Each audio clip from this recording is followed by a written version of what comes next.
अस्सलाम वालेकुम। 10 class chemistry practical centre का गेस्ट पेपर 2023 आ चुका है। उसके न्यूमेरिकल का सलूशन आप इंशाल्लाह इस वीडियो में हम करेंगे। कंप्लीट न्यूमेरिकल जितने भी उसमें आए हैं सिवाय थ्योरी के जितने भी न्यूमेरिकल हैं, देखिए बैलेंसिंग इक्वेशन वगैरह केसी वगैरह वाले और ये एच आई और ये जो भी हैं पी एच ओ एच और उसके अलावा फंक्शनल ग्रुप उसके लिखने हैं वो भी इंशाल्लाह हो जाएंगे। और फंक्शनल ग्रुप और आयोपैक नेमिंग भी, और उसके बाद एक और क्वेश्चन है उसका भी। तो वो क्वेश्चन मैंने अभी तक लिखे नहीं है, जिनकी ये लिखे हैं तो इसी वीडियो में शायद 25-30 मिनट की हो जाएगी वीडियो, तो आप देख लीजिएगा। उसके बाद दूसरा पार्ट आएगा, उसे भी लाजमी देखिएगा क्योंकि उसका लिंक मैं इसके डिस्क्रिप्शन में दे दूँगा। तो बिना ये वक्त आए कि इसे स्टार्ट करते हैं। तो क्वेश्चन नंबर 1 से हम स्टार्ट ले रहे हैं। तो करना है क्या इसमें, right equilibrium coefficient expression and units of के सी फॉर द फॉलोइंग इक्वेशन। हमने के सी को फाइंड करना है। के सी को कैसे फाइंड करेंगे, इक्वेशन नंबर 1 को ले लेते हैं हम। इक्वेशन 1 क्या है, 2SO2 प्लस O2 2SO3। हमने इसका के सी निकालना है। तो के सी का हमारे पास एक फॉर्मूला होता है, K C is equal to product upon reactant. Product upon reactant हमें पता है ये रिएक्टेंट होता है और ये प्रोडक्ट होता है। तो प्रोडक्ट ऊपर लिख दो, 2SO3 है, उसको लिखने का तरीका क्या है, SO3 कि ये जो 2 है ये पावर में चला जाएगा, और रिएक्टेंट क्या है, अलग अलग हैं, SO2 की पावर 2 हो जाएगा क्योंकि ये जो 2 लगा हुआ है ये पावर में चला जाता है, और प्लस O2 है ना तो ये O2 हो जाएगा और यहाँ पर KC आ जाएगा। ठीक है, हमने इस तरह से हमने इसको केसी को पहले इक्वेशन का केसी हमने फाइंड किया। अच्छा, यहाँ पर लिखा है unit of KC for the following equation. हमने इसका यूनिट भी लिखना है। केसी का तो यूनिट होता है मोल पर डीएम क्यूब होता है। क्या यूनिट होता है केसी का यूनिट, अब यहाँ पर हम यूनिट लिख लेते हैं, unit of KC is mole per dm cube. बस ये हमारा आंसर हो जाएगा। उसी तरह अगर हम दूसरी इक्वेशन को देखें, दूसरी इक्वेशन में भी क्या करना है, केसी की वैल्यू ही फाइंड करनी है। आप यहाँ पर इक्वेशन उतारेंगे, उसके बाद सॉल्यूशन करेंगे, केसी का फॉर्मूला लिखेंगे। सॉल्यूशन की हेडिंग ना डालें कोई मसला नहीं है, प्रोडक्ट अपॉन रिएक्टेंट। यहाँ प्रोडक्ट क्या है, दूसरी इक्वेशन में ये प्रोडक्ट है 2NH3, तो NH3 ऐसे ही लिखूँगा, इसका ये जो 2 है ये पावर में चला जाएगा। ठीक है, और रिएक्टेंट क्या है N2, इसी तरह ही ब्रैकेट बना के लिखा जाएगा N2 और 3H2, H2 का H2 आएगा और 3 जो है ये पावर में चला जाएगा। बस ठीक है, हो गया। और ये जो लाइन है ये आपने यहाँ भी लिख देनी है, unit of KC is mole per dm cube. अब डायरेक्ट अब तीसरा कर दें, मैं यहाँ पर सीधा सीधा केसी लिख देता हूँ। प्रोडक्ट अपॉन रिएक्टेंट क्या होता है, 2HI मतलब के HI अपॉन H2I2, H2I2। सही है, ये तो हमारा केसी हो गया और यहाँ पर हमारा क्वेश्चन नंबर 1 भी खत्म हो गया। क्वेश्चन नंबर 2 बहुत ही ट्रिकी क्वेश्चन है। इसमें हमने प्रिडिक्ट करना है which system of equilibrium will contain maximum amount of reactant और प्रोडक्ट, कि भाई किसकी रिएक्टेंट और प्रोडक्ट, रिएक्टेंट या फिर प्रोडक्ट ज़्यादा है। तो मैं इक्वेशन 1 को देख लेता हूँ, 2CO2। हमें क्या देखना है, हमें देखना है कि रिएक्टेंट ज़्यादा है या फिर प्रोडक्ट ज़्यादा है। ये हो गया, इसका मैं केसी निकाल लेता हूँ। देखो यहाँ पर केसी की वैल्यू भी गिवन है, तो इसका मैं आपको तरीका भी बता रहा हूँ, इसी तरीके से ही करना है। रिएक्टेंट अपॉन प्रोडक्ट होता है, तो reactant upon product upon reactant होता है, P अपॉन R होता है। ठीक है, प्रोडक्ट अपॉन रिएक्टेंट, तो आपने प्रोडक्ट पूरा लिखना है,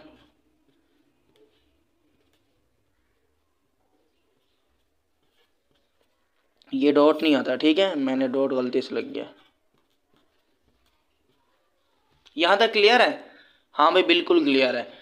अब यहाँ पर देखो केसी की वैल्यू दी गई है, कितनी वैल्यू दी गई है यहाँ पर 3.1 इंटू 10 की पावर -18। क्या वैल्यू दी गई है? इतनी वैल्यू दी गई है, इतनी वैल्यू। इसे मैं यूँ लिख सकता हूँ ना, केसी की जगह केसी की वैल्यू लिख सकता हूँ 3.1 इंटू 10 की पावर -18 बराबर है CO2 थोड़ी है, CO2 को स्क्वायर।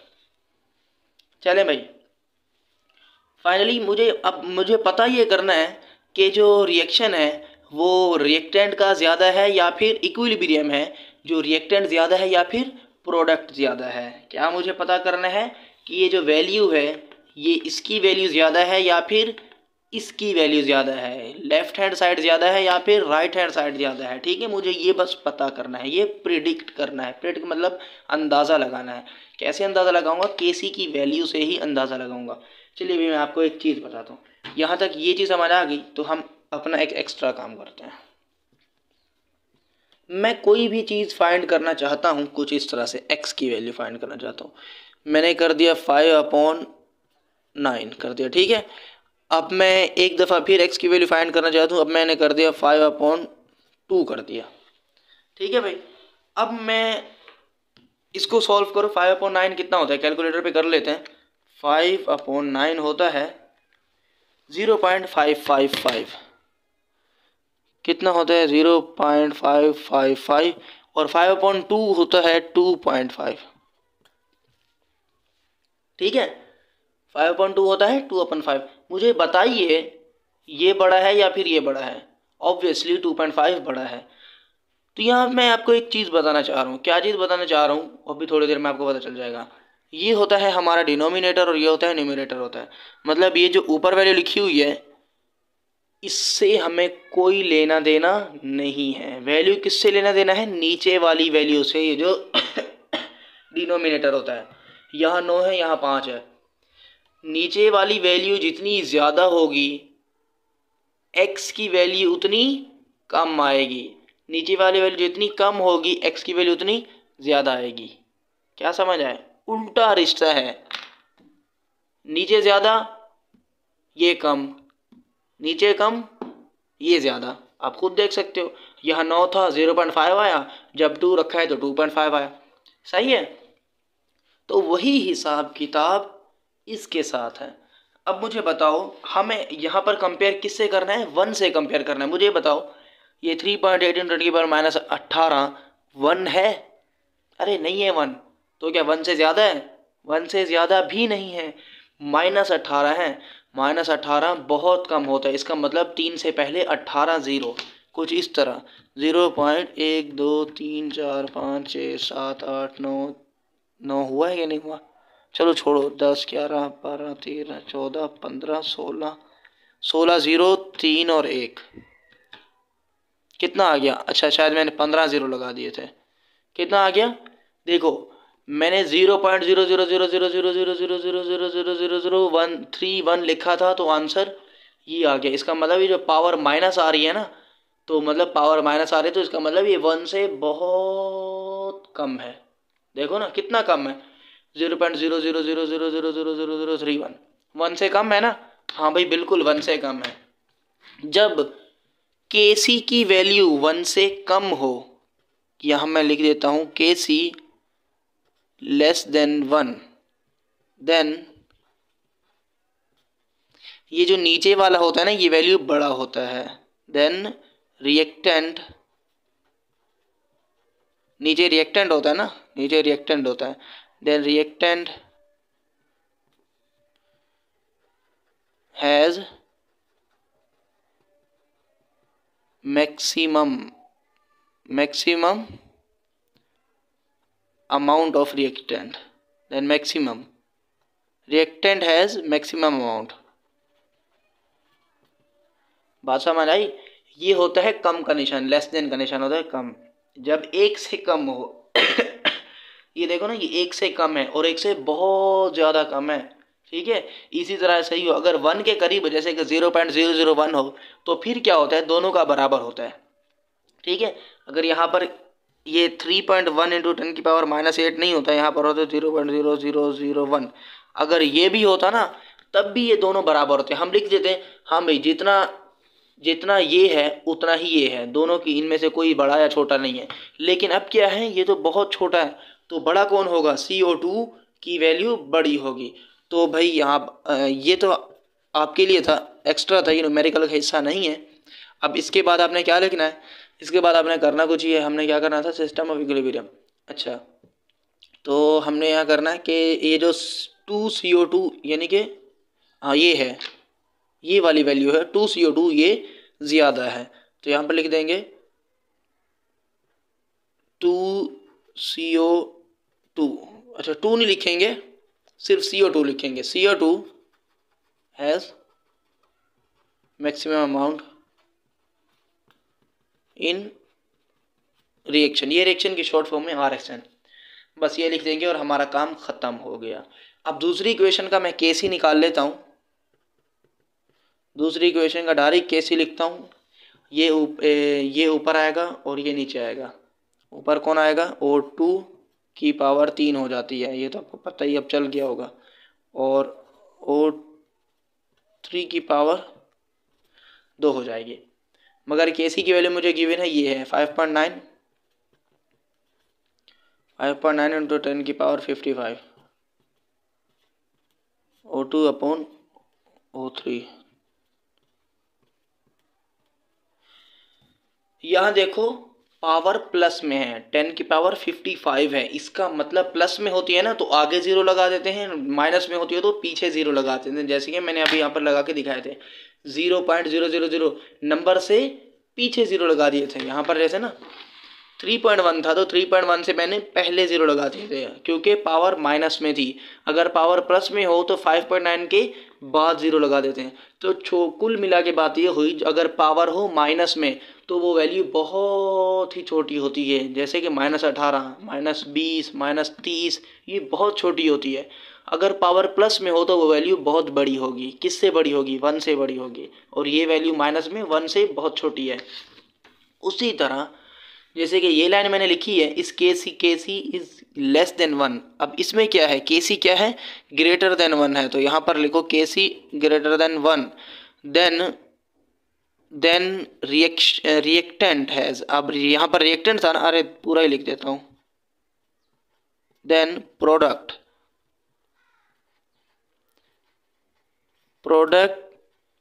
हैज, ये आप लिख दें, ठीक है।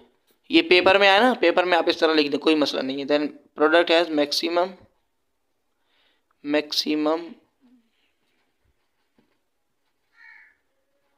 अमाउंट, बस प्रोडक्ट की मैक्सिमम अमाउंट होगी। अब प्रोडक्ट क्या है, प्रोडक्ट है O2 है, ठीक है। तो यहाँ पर हम लिखेंगे O2 has maximum amount in, O2 has, यहाँ पर आप 3 नुक्ते डाल के लिख सकते हैं, ठीक है। O2 has maximum amount in reaction, बस ये चीज़ लिख दें। उम्मीद है आपको समझ आ गया होगा मैं क्या आपको बताना चाहता हूँ, ठीक है। तो ये भी हमारा क्वेश्चन ख़त्म हुआ। चलिए भाई अगले क्वेश्चन की जानिब बढ़ते हैं। क्वेश्चन नंबर यही होना चाहिए था, हाँ। The value of KC for the reaction is, यहाँ पर डेटा मैं बना देता हूँ क्योंकि न्यूमेरिकल है। केसी की वैल्यू कितनी है, 1 इंटू 10 की पावर -2। आगे क्या है, रिएक्शन ये है, इसको बाद में देखिए। At a given temperature the molar concentration of reaction mixture is HI की वैल्यू दी गई है। HI की वैल्यू कितनी है, 2 × 10 की पावर -3 मोल पर dm³। H2 की भी वैल्यू दी गई है, कितनी है, 1 इंटू 10 की पावर -5 मोल पर dm³। एंड I2 की वैल्यू भी दी गई है। I2 की वैल्यू है 1 इंटू 10 की पावर -2 मोल पर dm³। ये चीज़ें दी गई हैं। हमें क्या फाइंड करना है, प्रिडिक्ट मतलब कि तुक्का लगाओ, the direction of the reaction, direction of the reaction find करना है।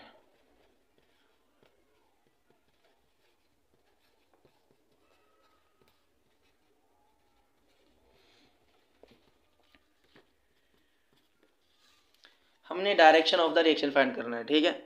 तो कैसे फाइंड करेंगे, हर चीज़ पहले केसी का हमने इस इक्वेशन को केसी में पुट करना है, फिर केसी के में फॉर्मूले में वैल्यू पुट करनी है, ठीक है।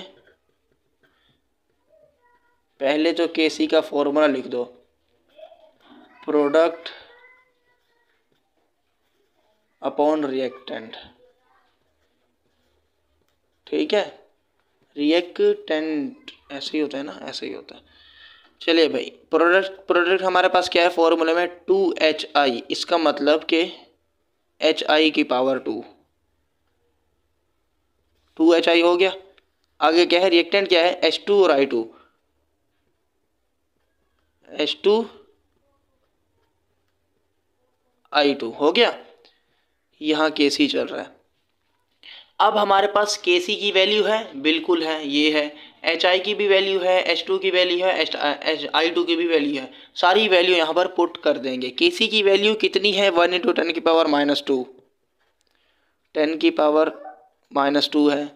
HI की वैल्यू कितनी है, HI का वो भी स्क्वायर है, तो HI की वैल्यू है मेरे पास 2 × 10 की पावर -3, उसका स्क्वायर। आगे H2 की वैल्यू कितनी है, 1 × 10 की पावर -5। मैं यहाँ से वैल्यू देख रहा हूँ, देखिए यहाँ पर मैं पहले जो लिखी हुई है ना, वहाँ से वैल्यू उठा के यहाँ पर पुट कर रहा हूँ। क्या किया पुट मैंने, 1 × 10 की पावर -5, ठीक है, हो गया। अब क्या पुट करना है, I2 की वैल्यू, I2 की वैल्यू कितनी है, 10 की पावर -2। अब क्या करूँगा, कैलकुलेटर है, सॉल्व करूँगा। पहले इसका स्क्वायर लूँगा, फिर इन दोनों को आपस में मल्टीप्लाई करूँगा। ये तो ऐसे ही लिख दूँ ना, हाँ ये ऐसे ही लिख देता हूँ। इसका स्क्वायर क्या होता है, 2 × 10 की पावर -3 का,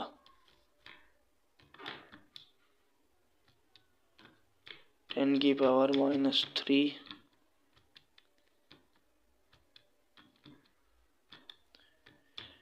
इसका स्क्वायर होता है 4 × 10 की पावर -6। स्क्वायर ले लिया, अब इन दोनों को आपस में मल्टीप्लाई कर देता हूँ। क्या होगा यार, 1 × 10 की पावर -7 हो जाएगा, ठीक है। मल्टीप्लाई कराने के बाद यही आंसर आएगा। उसके बाद अब इन दोनों को डिवाइड कर दो। कैसे डिवाइड करेंगे, 4 × 10 की पावर -6, 7 है, ऊपर जाएगी तो प्लस का 7 हो जाएगा, मल्टीप्लाई 10 की पावर +7, आगे हो जाएगी 4 × ये -6 और ये +7 है तो × 10 आ जाएगा, 10 की पावर 1, और ये होता है 40। ठीक है भाई,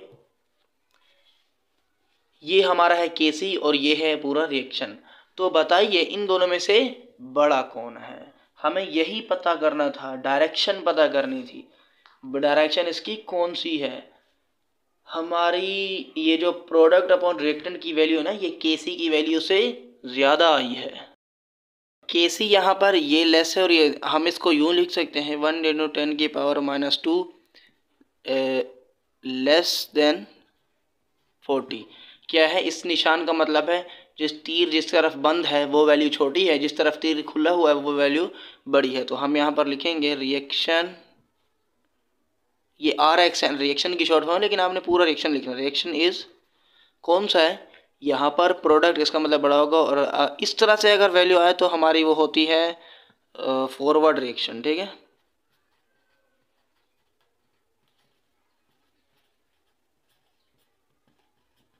ये हमारा हो गया फॉरवर्ड रिएक्शन, ख़त्म। यही पता करना था और ये हमने एक लाइन लिख दी। अगले क्वेश्चन की जानिब बढ़ते हैं। Calculate the pH and pOH of 0.001 molar solution of HCl। ठीक है भाई, डेटा बनाओ, pH फाइंड करनी है और pOH फाइंड करनी है। सॉल्यूशन किस चीज़ का है, मोलैरिटी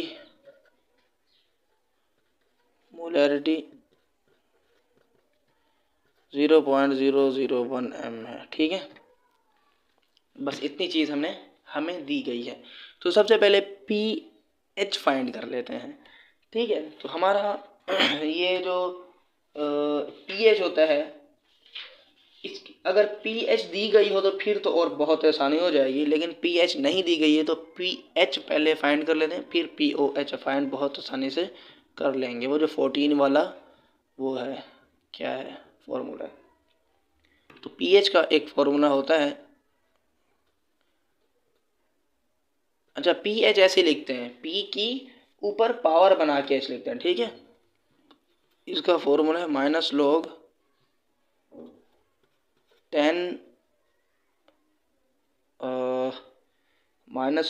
10 H पॉजिटिव लिख देते हैं।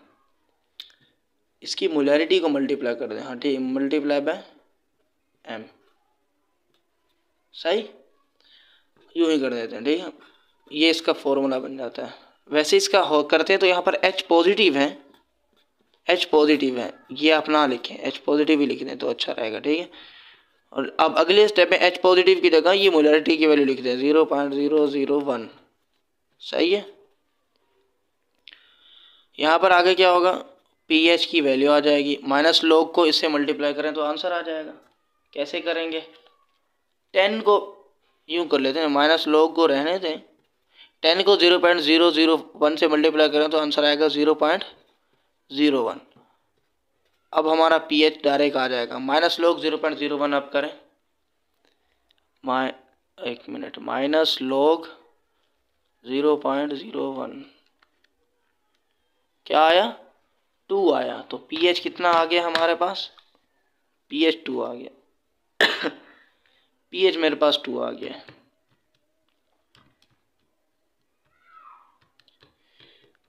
चलिए भाई, pH आ गया मेरे पास, pH आ गया तो फिर POH भी आ जाएगा। कैसे, ये वाला फॉर्मूला, pH प्लस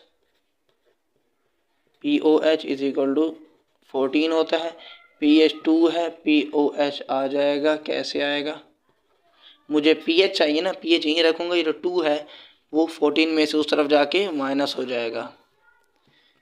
तो POH is equal to 14 minus 2, POH is equal to 12 आ गया। pH भी आ गया और POH भी आ गया, ख़त्म हो गया, हमारा आंसर है। यही 2 चीज़ें चाहिए थी, दोनों चीज़ों को हमने फाइंड कर लिया है।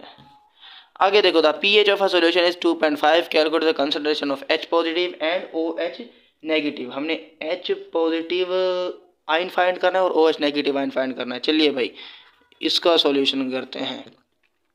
सबसे पहले हम H पॉजिटिव आयन को फाइंड कर लेते हैं। तो H पॉजिटिव आयन फाइंड करना है, क्योंकि हमें pH दी गई है ना, तो इसलिए H पॉजिटिव आयन फाइंड करेंगे। तो ये फॉर्मूला होता है 10 की power minus pH is equal to, हमारे पास H पॉजिटिव डायरेक्ट आयन आ जाएगा, 10 की पावर माइनस pH। 10 की पावर कितनी है, pH कितना है, 2.5 है ना, ये लो आ गया। तो H पॉजिटिव कितना आ गया, इतना आ गया। H पॉजिटिव बराबर है, कैलकुलेटर पे पुट करो, 10 की पावर माइनस 2.5, 10 की पावर माइनस 2.5 कितनी होती है, 3.1622 की पावर माइनस 3, हाँ,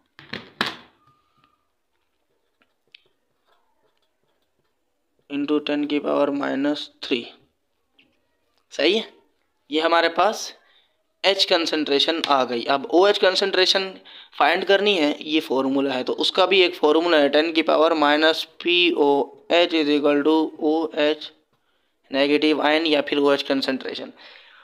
तो OH आयन फाइंड करने के लिए हमें एक चीज़ चाहिए, ये छोटी सी चीज़ POH हमारे पास नहीं है, तो क्या करें, कहाँ से लाएं POH। ये फॉर्मूला किस काम आएगा, इस फॉर्मूले से POH आ जाएगा ना, हाँ आ जाएगा। तो ये लो, pH plus POH is equal to 14, pH 2.5 है, POH नहीं पता और 14 आ जाएगा।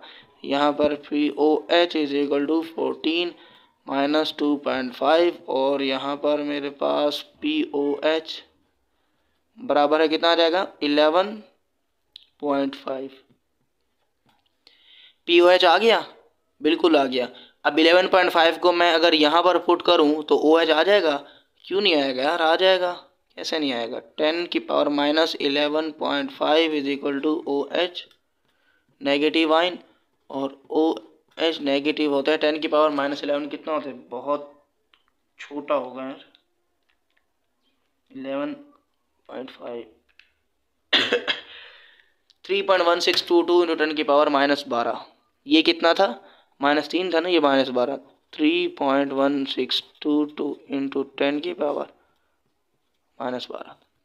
OH नेगेटिव भी आ गया, और कहाँ गया OH पॉजिटिव भी। ये लाइनें आपने स्केल से बनानी है, मैं तो ऐसे ही हाथ से बना रहा हूँ ताकि अच्छी खूबसूरत लगे, थोड़ी खूबसूरती भी दिखानी है।